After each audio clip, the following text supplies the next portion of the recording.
하나님 말씀을 봉독합니다. 사도행전 4장 1절에서 12절을 교독합니다. 사도들이 백성에게 말할 때에 제사장들과 성전 맡은 자와 사두개인들이 이르러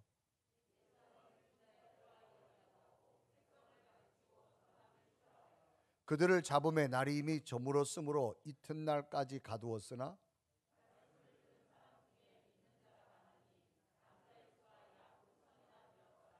이튿날 관리들과 장로들과 서기관들이 예루살렘에 모였는데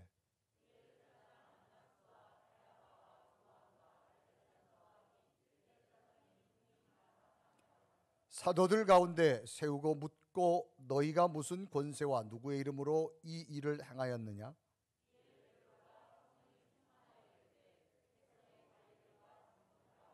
만일 병자에게 행한 착한 일에 대하여 이 사람이 어떻게 구원을 받았느냐고 오늘 우리에게 질문한다면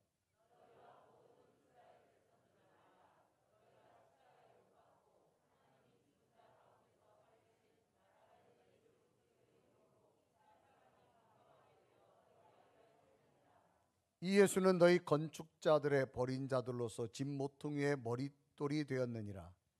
다른 이로서는 구원을 받을 수 없나니 천하 사람 중에 구원을 받을 만한 다른 이름을 우리에게 주신 일이 없음이라 하였더라. 아멘. 오늘 예배는 여러분에게 하늘의 기쁨이 충만하기를 주님의 이름으로 축복합니다. 우리 옆에 인사합시다. 큰 은혜 받으시기 바랍니다.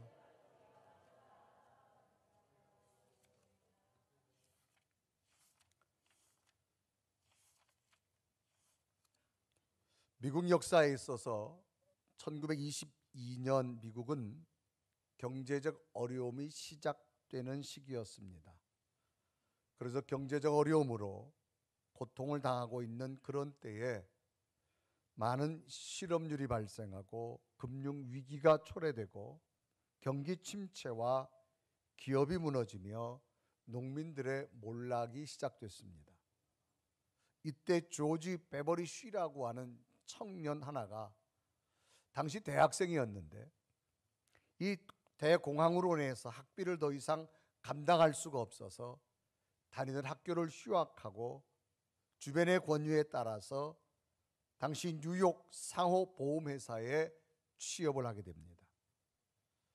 평범하게 직장 생활하던 이 청년은 음악에 천부적인 재질이 있어서 늘 교회에서 매주에 성가대로 봉사를 했습니다.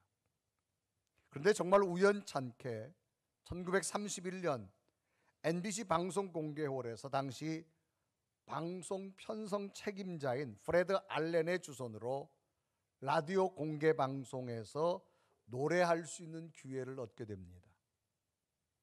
그때 약 1,500명이 모인 방청객 앞에서 그는 흑인 영가 가라 모세라고 하는 곡을 불렀는데 이 찬양은 방송을 통해서 미국 국민들에게 울려 퍼져서 대단한 인기를 모으기 시작합니다.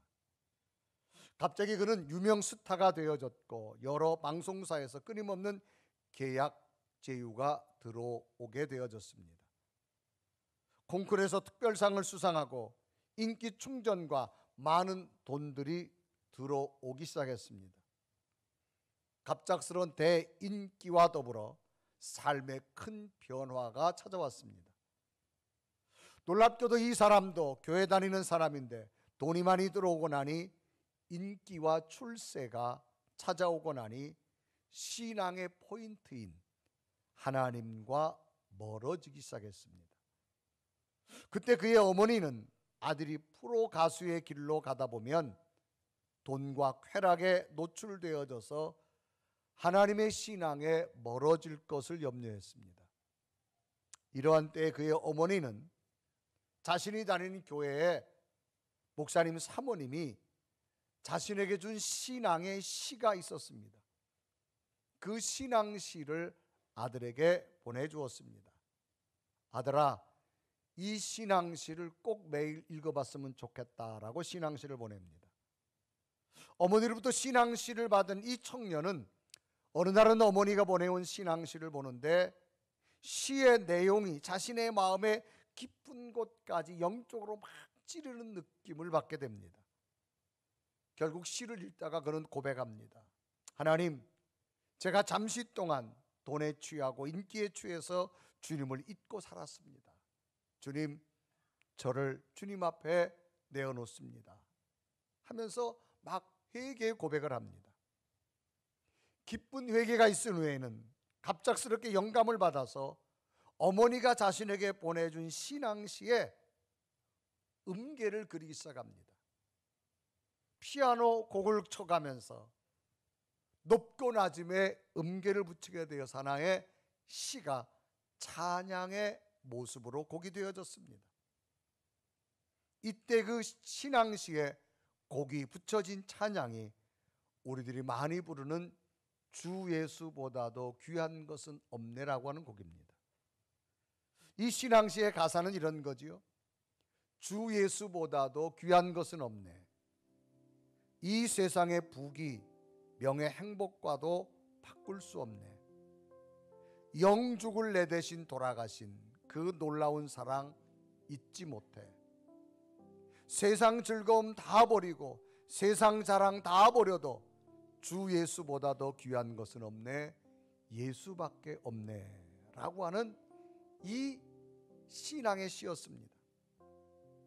오직 예수님만이 내 삶의 전부가 되어짐을 고백하는 이 신앙의 시는 미국 감리교회 리 밀러 목사님의 부인이 1922년 써서 한 여인에게 주었던 한 편의 신앙시였습니다.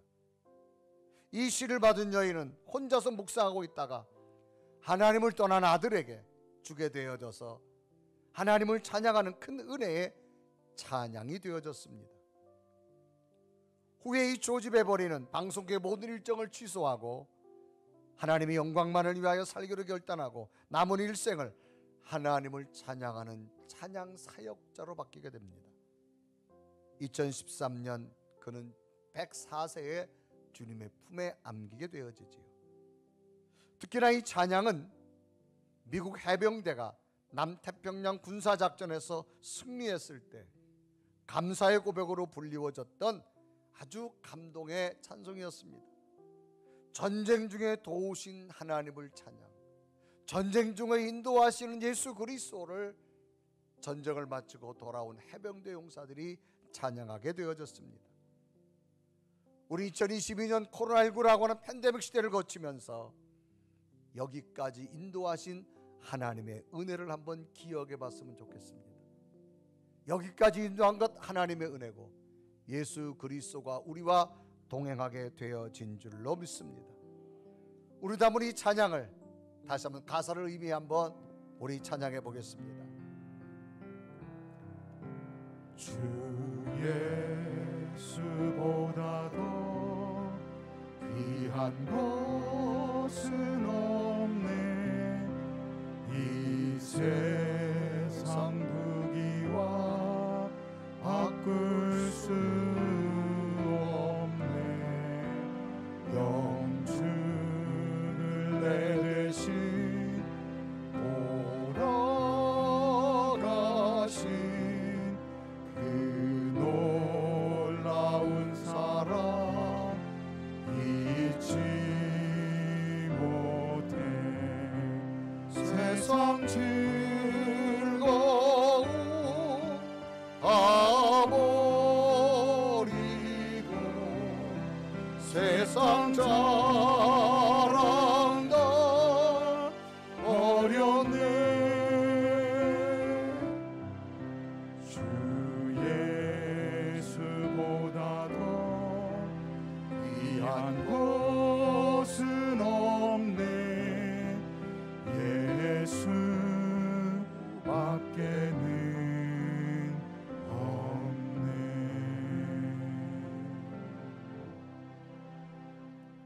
오늘 사도행전의 성경 본문도 십자가의 죽음 앞에 예수님을 부인하였던 제자들이었지만 부활하신 예수님을 만나고 마가의 다락방에서 성령 충만함이 그들에게 되어졌을 때 담대하게 나가서 예수 이름을 증거하고 예수 이름을 사용하며 성전문 앞에 구걸하던 40년 된 안진뱅이 손을 잡고 예수님의 이름으로 선포했을 때 안진뱅이가 일어나는 기적 같은 일들을 보게 되어졌습니다.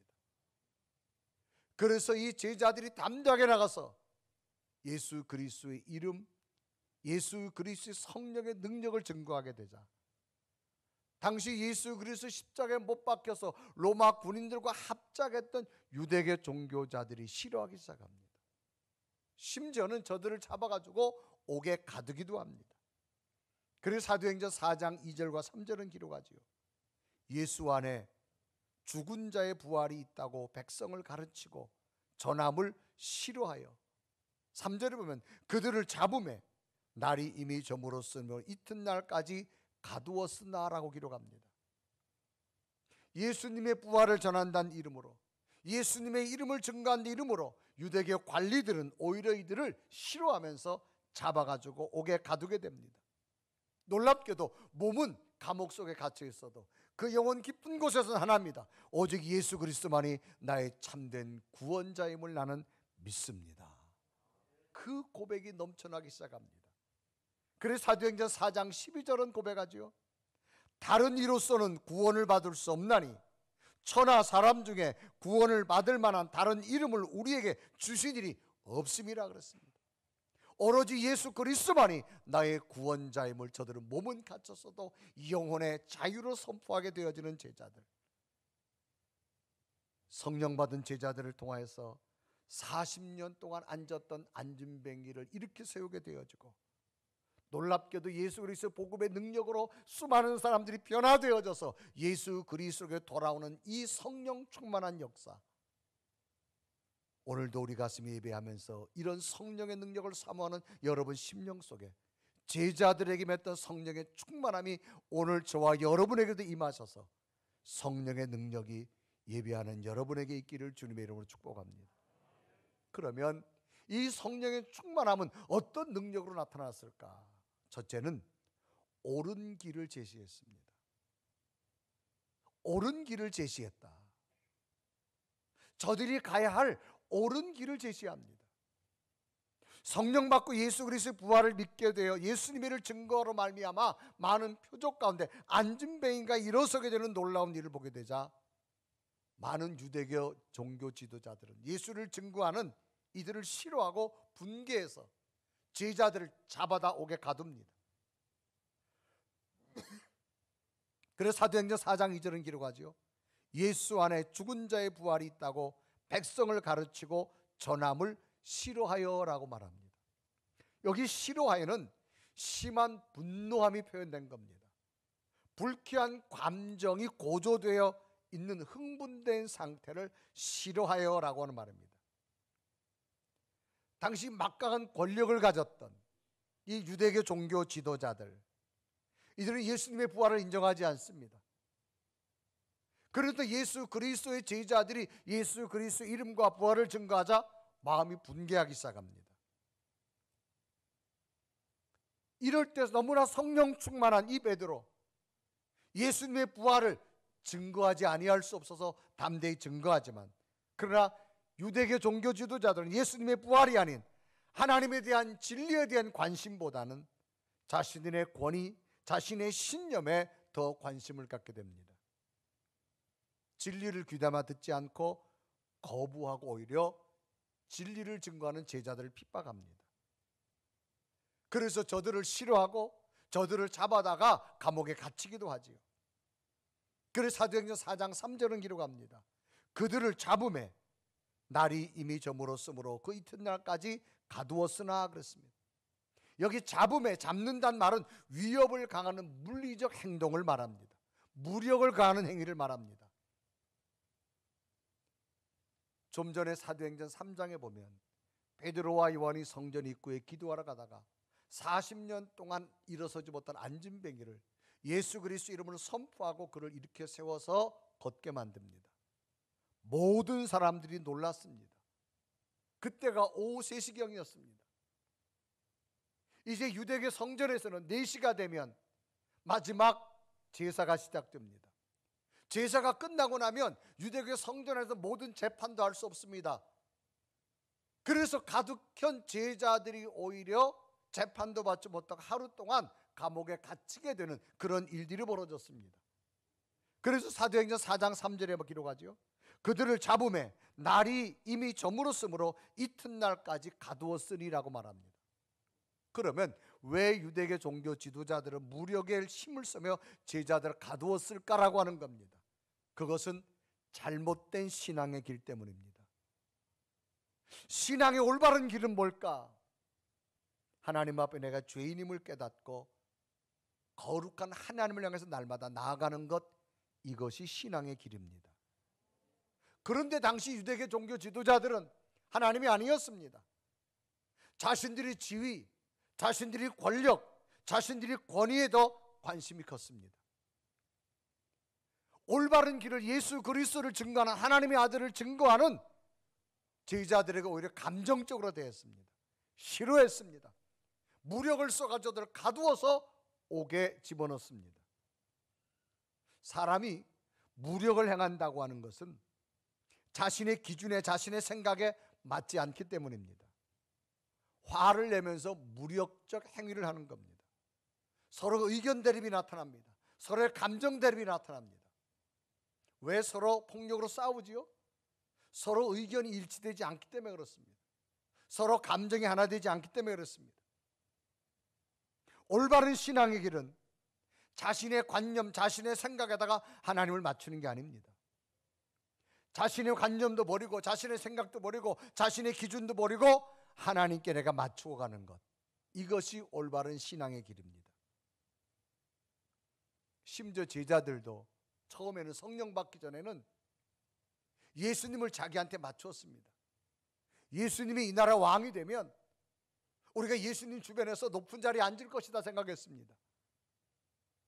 그래서 예수님이 로마 군인들에게 잡혀가자 심지어 베드로 같은 제자는 나는 예수님을 3번씩이나 모른다고 부인하고 저주까지 했던 사람들입니다.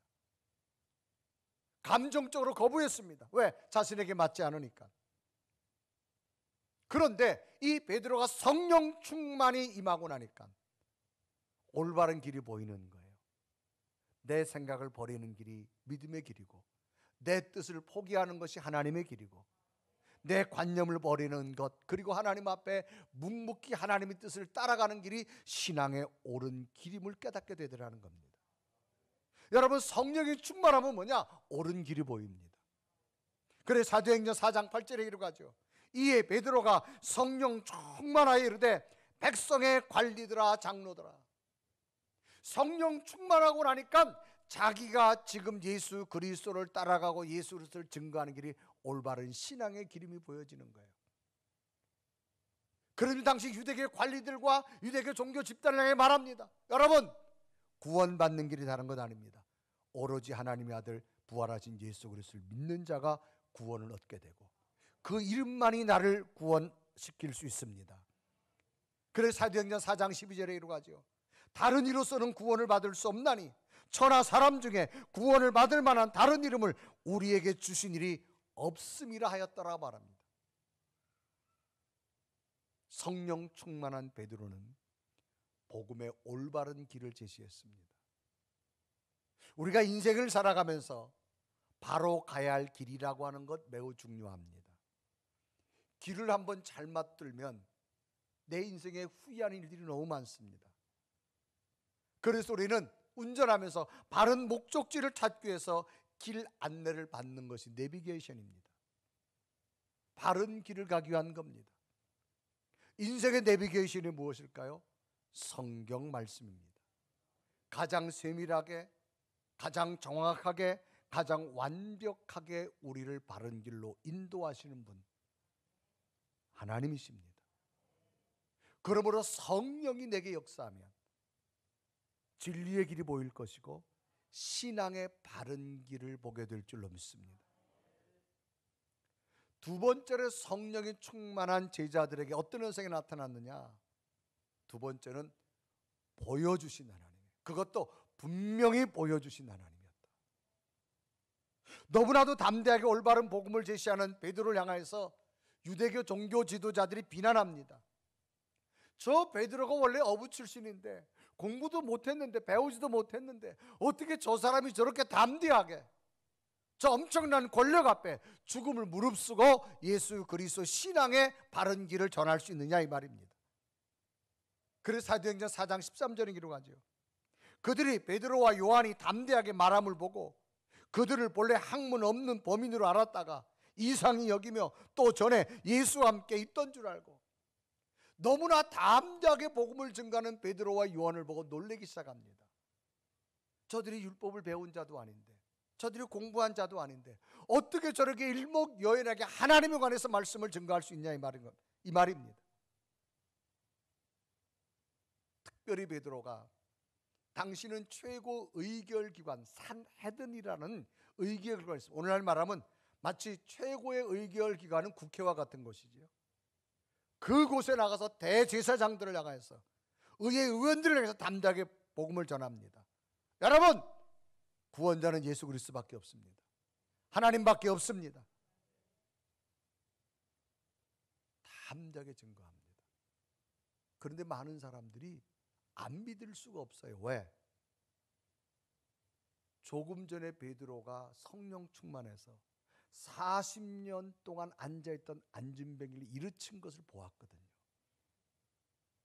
40년 동안 앉아있던 안진뱅이 그 어떤 것으로도 일어설 수가 없는 절망과 좌절의 사람이었는데 베드로가 분명히 말합니다. 내가 너에게 금과 은은 없지만 내 속에 예수 그리스도를 너에게 준다라고 말하면서 예수 그리스도 이름으로 손을 잡고 일으켰을 때 발과 발목이 힘이 붙고 걷고 뛰는 걸 많은 사람들이 보았습니다.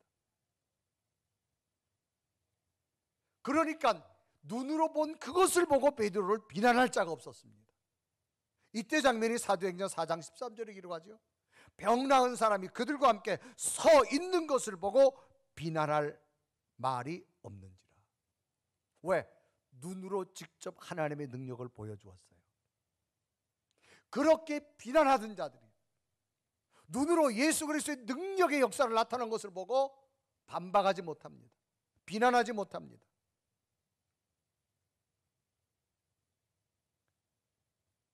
그래서 성경은 표적이 나타났다고 말합니다. 그래서 사도행전 4장 16절에 이루어가죠. 이 사람들을 어떻게 할까? 그들로 말미암아 유명한 표적 나타난 것이 예루살렘에 사는 모든 사람에게 알려졌으니 우리도 부인할 수 없는지라. 눈으로 직접 보여주신 하나님. 우리 한자 수고 가운데 백문이 불여 일견이라는 말이 있어요. 100번 듣는 것보다 한 번 눈으로 보는 것이 선명하다는 얘기지요. 베드로가 아무리 예수 그리스도의 복음을 증거해도 저도 믿지 않았습니다. 그러나 눈에 보여진 안진뱅이가 일어나는 그 기적을 보고 그 표적을 보고 모든 사람들이 예수 그리스도의 능력을 부인할 수 없게 되어졌다는 겁니다. 여러분, 성령이 충만하면 오늘도 하나님은 분명히 보여주십니다. 여러분이 기도할 때 응답하시고 여러분이 간구할 때 하나님의 방법으로 풀어가시고 여러분의 아빠 힘들어할 때 고쳐주실 것이고 우리가 할 수 없는 불가능을 뛰어넘는 기적을 주실 줄로 믿습니다. 지나온 삶을 감안해 보십시오. 여러분이 힘겨운 인생을 걸어올 때 기도할 때마다 하나님 보여주시면 여기까지 인도하셨잖아요. 돕는 자를 붙여주셔서 함께 하셨잖아요. 여러분과 가정과 자녀들 속에 인도하는 하나님의 선명함을 한번 보십시오. 지금도 우리가 성령의 능력은 보여주시는 하나님인 줄로 믿습니다. 그래서 사도 제자들은 말합니다. 내가 보고 들은 것을 전하지 아니할 수가 없다고 말합니다. 그래서 사도행전 4장 20절에 이루어가죠. 우리는 보고 들은 것을 말하지 아니할 수 없다 그럽니다. 내가 직접 듣고 본 것에 대해서 말하지 아니할 수 없다. 왜? 분명히 보여주신 하나님. 날마다 오늘 여러분 성령 충만함을 통해서 여러분 눈앞에 보여지는 놀라운 일들이 많아졌으면 좋겠어요. 세 번째는 하나님 앞에 영광을 돌리게 만드시더라는 겁니다. 여러분, 영광이란 말은 빛나고 아름다운 영예를 영광이라고 말합니다. 영어로 글로리한 단어를 씁니다. 이것은 영광스럽다, 빛나고 아름다운 영광을 느낀다 그런 얘기입니다. 베드로와 요한이 성령 충만하게 담대하게 그 유대계 지도자들 공회의 앞에 가서 증거합니다. 많은 사람들이 배우지 못한 자인 줄 알았습니다. 무식한 자인 줄 알았습니다. 그런데 눈으로 보여주신 하나님의 능력을 보고 더 이상 저들에게 증거하는 것을 꼬투리를 잡을 수가 없습니다.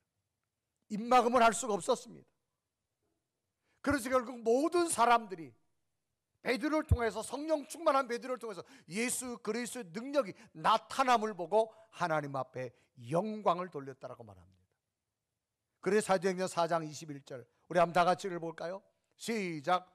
관리들이 백성들 때문에 그들을 어떻게 처벌할지 방법을 찾지 못하고 다시 위협하여 놓아주었으니 이는 모든 사람이 그 된 일을 보고 하나님께 영광을 돌립니다. 그 된 일을 보고, 눈으로 보여지게 하나님께서 완벽하게 만드신 일을 보고 뭐냐? 하나님께 영광을 돌리더라. 하나님은 결과를 선하게 만드시는 하나님. 하나님은 마지막 열매를 가장 하늘의 기쁨으로 만들어주시는 하나님. 정말 있을 수 없는 일들이 제자들 앞에 나타난 겁니다. 예수님을 십자가에 못 박여 죽인 유대계 종교 지도자들, 로마 군인들, 제자들 하나 죽이는 거 식은 죽 먹기입니다. 그런데 성령 충만한 제자들을 통해서 나타난 하나님의 표적과 기적을 보고 저들은 하나님 앞에 영광을 돌리지 아니할 수가 없었습니다. 있을 수 없는 일들이 성령 충만한 제자들에게 나타났습니다. 여러분, 오늘 우리가 성령 충만한 예수 믿으면 이 정도는 살 것이다라고 그런 기대가 아닙니다. 너무나도 확실하게 하나님은 인도하시고 이끄시고 방향을 주시고 치료하시고 보여주시는 하나님인 줄로 믿습니다. 그래서 분명히 말합니다. 이 된 일을 보고 하나님 앞에 영광을 돌렸다고 말합니다. 그래서 사도행전 4장 21절 다시 한번 다 같이 읽습니다. 시작. 관리들이 백성들 때문에 그들을 어떻게 처벌할지 방법을 찾지 못하고 다시 위협하여 놓아주었으니 이는 모든 사람이 그 된 일을 보고 하나님께 영광을 돌립니다. 여러분, 예수 믿는 자도 고난이 있을 수는 있어요. 그러나 마지막 열매는 하나님께서 가장 선하게, 하나님이 가장 좋은 방법으로 하나님의 영광이 되게 만들 줄로 믿습니다. 성경에 나오는 수많은 믿음의 사람들 보세요. 요셉도 엄청난 고난이 있었지만 그러나 마지막까지 하나님을 붙들으니까 하나님께서는 요셉을 통하여서 가족을 구원하고 민족을 구원하는 가장 아름다운 영광의 열매로 만들어 주시더라는 겁니다. 오늘 우리에게 무엇이 필요할까요? 오늘 우리에게도 베드로가 임했던 성령 충만함 우리에게도 임해야 될 줄로 믿습니다. 지금 세계 이슈는 강대국들의 힘과십니다. 러시아와 우크라이나를 공개 전쟁을 합니다. 거기에 미국과 중국이 견제합니다. 강대국 속에서 어떻게 힘을 과시할 건가라고 하는 겁니다. 이런 역사는 끊임없이 진전되어 왔습니다. 세계 역사 속에 보면 로마가 세계를 지배할 당시입니다. 이때 아주 특별한 두 여인이 소개됩니다. 하나는 아그리피나라고 하는 여인이고 하나는 모니카라고 하는 여인입니다. 아그리피나는 당시 로마의 황제 부인입니다. 클라우디오 황제의 부인이 아그리피나입니다. 그런데 모니카는 아주 평범한 여인입니다. 내세울 것이 없는 여인입니다. 그런데 두 여인의 특징이 뭐냐? 이 두 여인에게는 둘 다 아들이 하나씩 있었습니다. 아그리피나, 이 황제 부인에게는 네로라는 아들이 있습니다. 모니카라는 여인, 평범한 여인에게는 아우구스티누스라는 아들이 있습니다. 그런데 왜 대조적이냐? 이 아그리피나는 남편이 클라우디오라는 황제입니다. 아들이 커가니까 남편이 우유부단합니다. 그래서 부인이 아들을 빨리 황제를 시키려고 하는 욕심이 너무 컸어요. 그래서 분이 황제를 암살합니다. 그래서 아들 네로를 황제를 즉위시킵니다. 그런데 네로 황제는 정말로 폭군 정치를 합니다. 결국 끝에는 자기를 황제로 세운 아그리피나 엄마마저도 사해를 합니다. 자기의 정권을 폭군으로 이끌어가죠. 세계 역사에 폭군 정치하면 네로라는 사람을 빼놓을 수 없습니다. 그런데 모니카라는 여인에게 아들이 있습니다. 아우구스티스입니다. 이 아들은 방탕합니다. 오늘날은 문제합니다. 이단에도 빠지고 타락에도 빠지고, 하여간 더 이상 한 가정의 아들로서 존재할 수 없는 버려진 자식입니다. 심지어 이 아들이 당시 최고의 타락 도시 밀라노로 마지막 엄마에게 통보하고 떠납니다. 엄마가 만류했지만 아들은 떠납니다. 떠난 아들, 이제는 내 품에 돌아올 수 없다고 여겼지만, 그러나 모니카는 성령의 여인이었습니다. 기도의 여인이었습니다. 내 품을 떠나서 마지막 타락의 길로 간 아들이지만 그 아들을 붙잡고 하나님 앞에 예수님의 이름으로 기도했는데, 놀랍게도 어머니의 손길이 아니라 그곳에서, 타락의 도시에서 최고의 교부를 만나서 완전히 바뀌어집니다. 후에는 세계 역사에 수사하게 빛낼, 기독교 역사에 이 사람이 없이는 복음을 세워갈 수 없을 만큼 위대한 어거스틴이 되어집니다. 한 여인은 황제의 아내로서 권력의 여인이었지만 끝내는 어머니 맞에 살해하는 폭군의 아들이 되어졌지만, 한 여인은 버려질 수밖에 없는 아들이지만 성령의 능력으로 예수 그리스도 이름을 붙들고 끝까지 하나님의 능력을 간구하는 그 여인의 마음속의 기도는 하나님이 응답하셔서 세계 역사에 지금도 가장 유능한, 가장 훌륭한 어거스틴의 이름으로 남게 하나님이 만드시더라는 겁니다.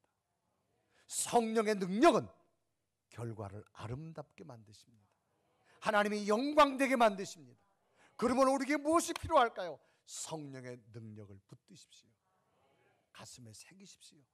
그 성령의 충만함은 여러분 속에 올바른 길을 제시할 것이고 분명히 보여주실 것이고 하나님 앞에 아름다운 영을 열매로 영광 돌려줄 줄 믿습니다. 이런 성령 충만한 능력이 오늘 예배하는 여러분의 임하기를 주님의 이름으로 축복합니다. 우리 한번 고백하며 찬양할까요? 정말로 예수 그리스도만이 내 삶에 가장 소중하다고 하는 고백, 우리 한번 다시 한번 이 고백하면서 우리의 신앙을 되돌아봤으면 좋겠습니다. 주 예수보다 더 귀한 것은 없네. 이 세상 부귀와 바꿀 수 없네. 영주를 내 대신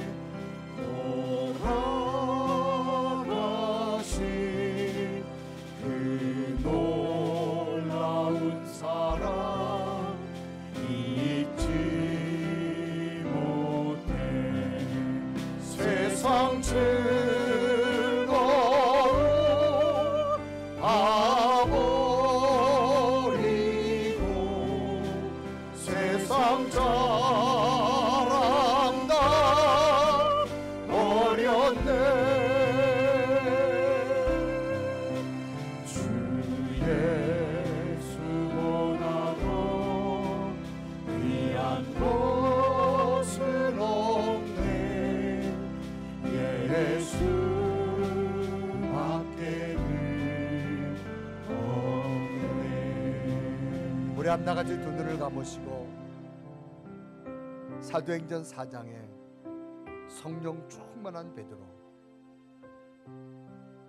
담대하게 나가서 예수 그리스도를 증거하였을 때 저가 가야 할 올바른 길을 제시해 주었고,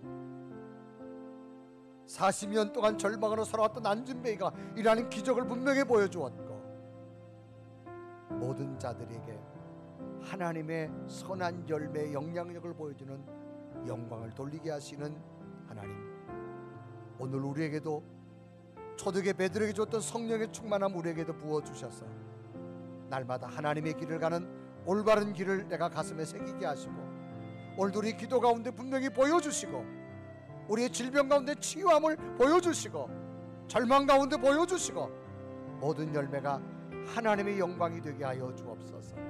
주님만 붙들고 살아가겠습니다. 간절히 고백하며 기도드립니다.